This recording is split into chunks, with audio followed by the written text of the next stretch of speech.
lève-toi et va au nom du Christ, porter l'amour de Dieu au monde. Bonjour frères, bonjour sœurs, bonjour chers collaborateurs, que la grâce du Seigneur soit avec vous.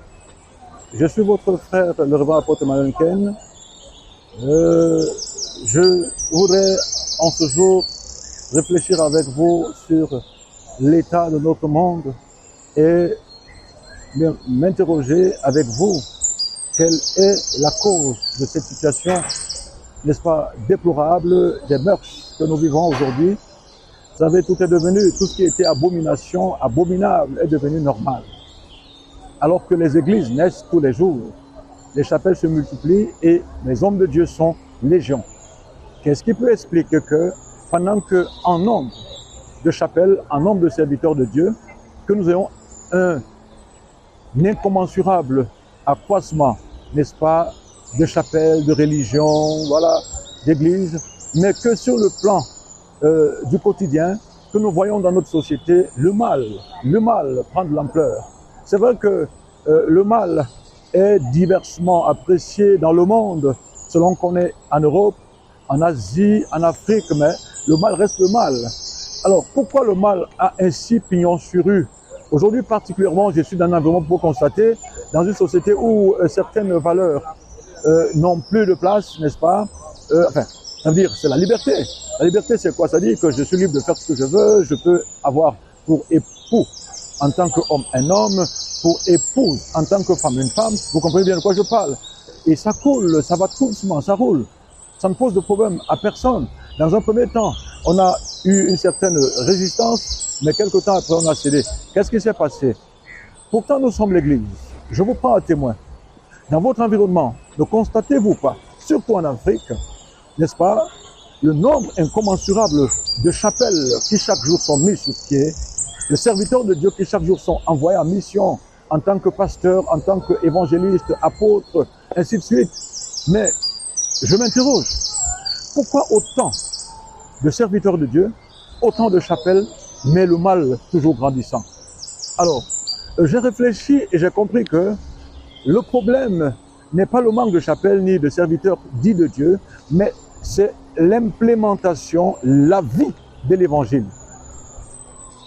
Il nous est recommandé dans la Bible de ne pas nous borner à écouter la parole de Dieu, mais de la mettre en pratique. Nous sommes nombreux à l'église, malheureusement, aujourd'hui, mais très peu connaissant la parole de Dieu. Nous avons orienté notre message, surtout en Afrique, où on pense que la pauvreté peut être, n'est-ce pas, jugulée par la puissance de l'intervention du Saint-Esprit, par un prophète tout-puissant qui serait venu d'outre-ciel pour venir changer notre histoire. Et que voilà, par un parlant en langue puissant, n'est-ce pas, les choses changent. Voilà le malheur que nous avons aujourd'hui à l'Église. Elle n'est pas en train de jouer le rôle qu'elle devrait jouer, celui d'éducateur. L'Église est éducatrice à la base. La nouvelle naissance, c'est ce que nous fait être chrétiens.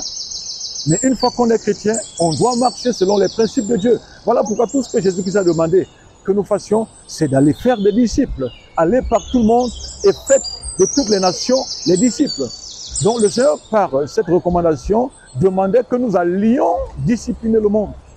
Mais est-ce que nous le faisons? Lorsqu'on regarde dans notre société, est-ce qu'on se rend compte qu'il y a véritablement la discipline? Il n'y en a pas assez, n'est-ce pas? C'est parce qu'il n'y en a pas assez qu'on peut voir tout ce qui se passe. Nous nous plaignons de ce que les enfants font, parce que nous voulons qu'ils fassent. La jeunesse est violente, la jeunesse fait n'importe quoi, mais c'est parce que la jeunesse qui est supposée être éduquée, encadrée par ceux qui ont eu la mission, le devoir de les encadrer, ne l'est pas. Pourquoi? Parce que les encadreurs n'ont pas implémenté le plan de Dieu. Paul dit à Timothée que l'Église, c'est le pilier, c'est la colonne, l'appui de la vérité. C'est dans l'Église qu'on doit enseigner aux enfants qu'est-ce que c'est que la vérité, et on doit inculquer à ces enfants la nécessité de vivre uniquement selon la vérité et non selon la philosophie des hommes. Est-ce qu'on a su travailler à implémenter ce message? C'est la question. Nous avons beaucoup de chapelles, nous avons beaucoup d'églises, nous avons beaucoup de membres. Il y a les églises qui ont 15 000 personnes, 20 000 personnes, 100 millions de personnes. D'accord, mais où est l'impact de l'église dans le monde? Nous sommes lumière du monde et celle de la terre. Mais où est le sel? Où est la lumière? Où est la lumière? Où aller? Où aller? Aujourd'hui, le mal est partout. Parce que ceux qui doivent jouer ce rôle d'influence ne l'ont pas assez joué. Et voilà, il y a une chose quand même qu'il faut remarquer, c'est qu'aujourd'hui, malheureusement, contrairement à quelques années en arrière, ce que nous promouvons, c'est ce qu'on appelle entre guillemets la prospérité. C'est-à-dire que lorsque nous venons à Christ, notre aspiration et notre détermination, c'est que nous puissions avoir les moyens financiers, matériels, et que nous puissions influencer autour de nous sur ces deux points. Et lorsqu'on le fait, alors, on est un chrétien remarquable. Mais ce n'est pas ça le plan de Dieu. Ce n'est pas ça la poursuite. La poursuite, c'est que nous soyons reflets du royaume de Dieu. L'apôtre Paul pouvait dire « Soyez mes imitateurs » parce qu'il savait qu'il était un modèle. Les serviteurs de Dieu que nous sommes aujourd'hui, les chrétiens que nous sommes aujourd'hui, est-ce que nous pouvons nous présenter, même dans nos familles, et dire que nous sommes des modèles? Le christianisme, marcher en tant que chrétien, c'est tout un projet, c'est toute une vision, c'est une vision qu'il faut défendre, c'est une vision qu'il faut implémenter, c'est un projet qu'il faut faire vivre, c'est une attitude à avoir et à adopter dans la société. Est-ce que dans notre famille, on peut compter sur nous, sachant que si on confie ce dossier à telle personne, parce que sa vie est une vie d'intégrité avérée, parce que cette personne est chrétienne, on va lui confier la tâche? Si on arrive à le faire, même si les gens ne t'approuvent pas, on reconnaît ce que tu vaux. L'Église doit être lumière du monde et celle de la terre. Mais est-ce qu'on l'a suffisamment été, frères et sœurs? Le mal est en train de grandir. La brutalité est partout. L'irrévérence, le mépris des enfants vis-à-vis de leurs parents, le désordre, le manque de respect de l'autorité. L'autorité n'existe plus. L'autorité de l'État est bafouée. L'autorité de la famille est bafouée. L'autorité, n'est-ce pas, de l'Église est bafouée. Il n'y a plus. Nous devons nous imposer. Ces choses n'arrivent pas par hasard. C'est nous qui nous imposons ces choses en tant que disciples de Christ. Nous acceptons de marcher selon la volonté de Dieu et nous nous imposons ce principe parce qu'il faut que ces principes, n'est-ce pas, nous les appliquions à nous-mêmes et parce que nous marchons en les appliquant, que nous puissions être une influence pour les autres. Voilà pourquoi en regardant les disciples à Antioche, ceux qui les observaient disaient c'est les chrétiens parce qu'ils étaient comme Christ. Même si à l'époque c'était comme une insulte, mais c'était déjà la gloire parce qu'on disait que ces hommes sont reflets de Christ. Mais combien sommes-nous aujourd'hui, frères, reflets de Christ? Combien sommes-nous déterminés aujourd'hui à aller témoigner Christ par notre vie et non par nos simples discours? Allez voir les valeurs que nous avons aujourd'hui. Nous voyageons aujourd'hui.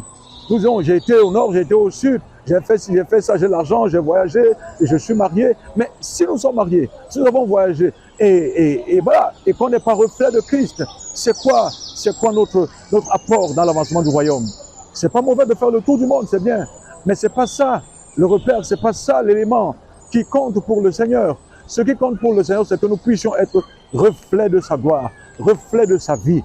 Est-ce que nous sommes témoins de Christ, lumière du monde? Nous devons briller dans le monde, comme des étoiles. Aujourd'hui, le monde dans les ténèbres. Pourquoi? Parce que l'Église ne joue plus son rôle.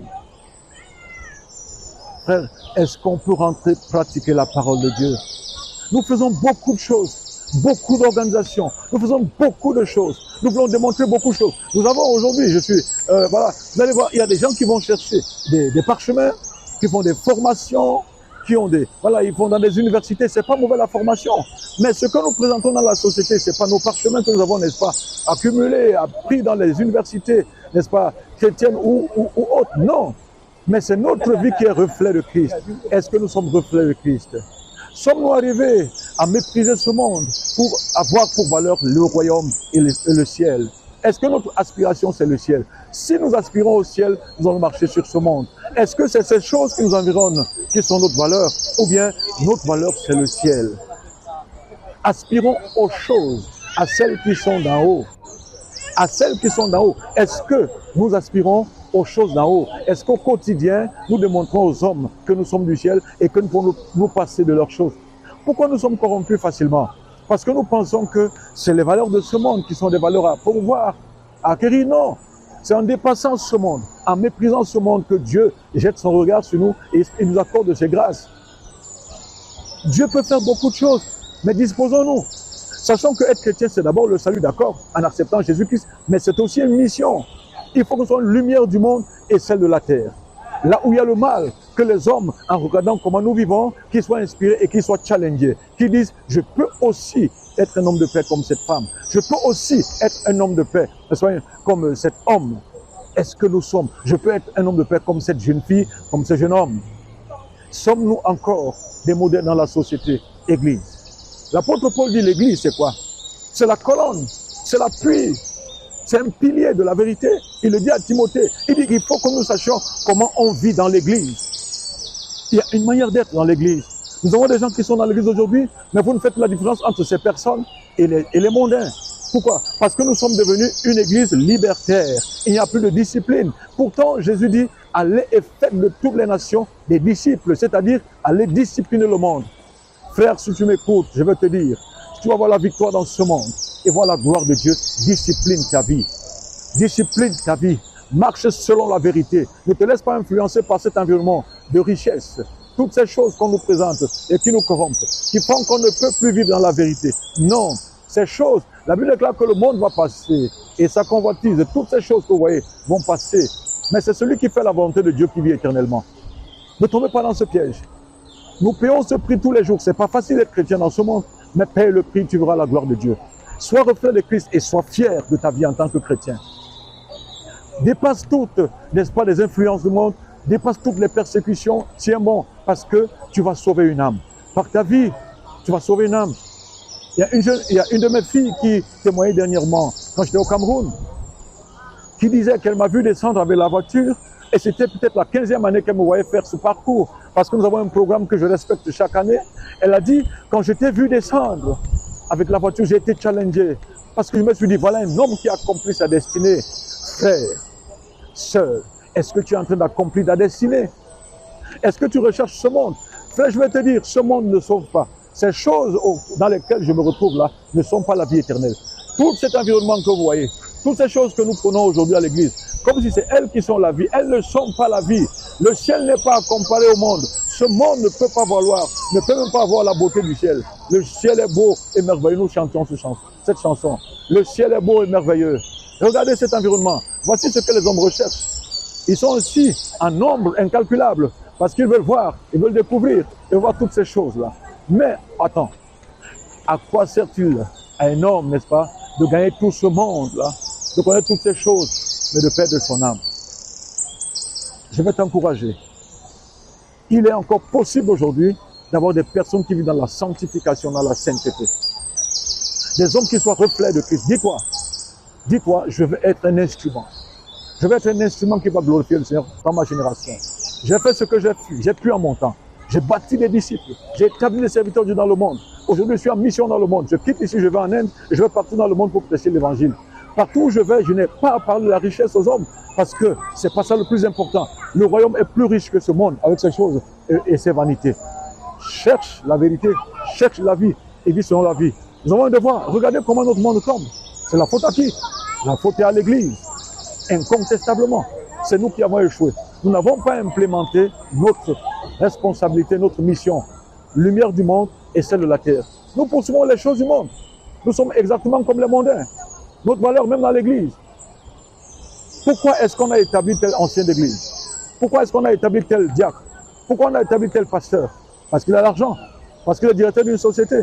Parce qu'il voyage. Mais est-ce que voyager veut dire qu'on est saint?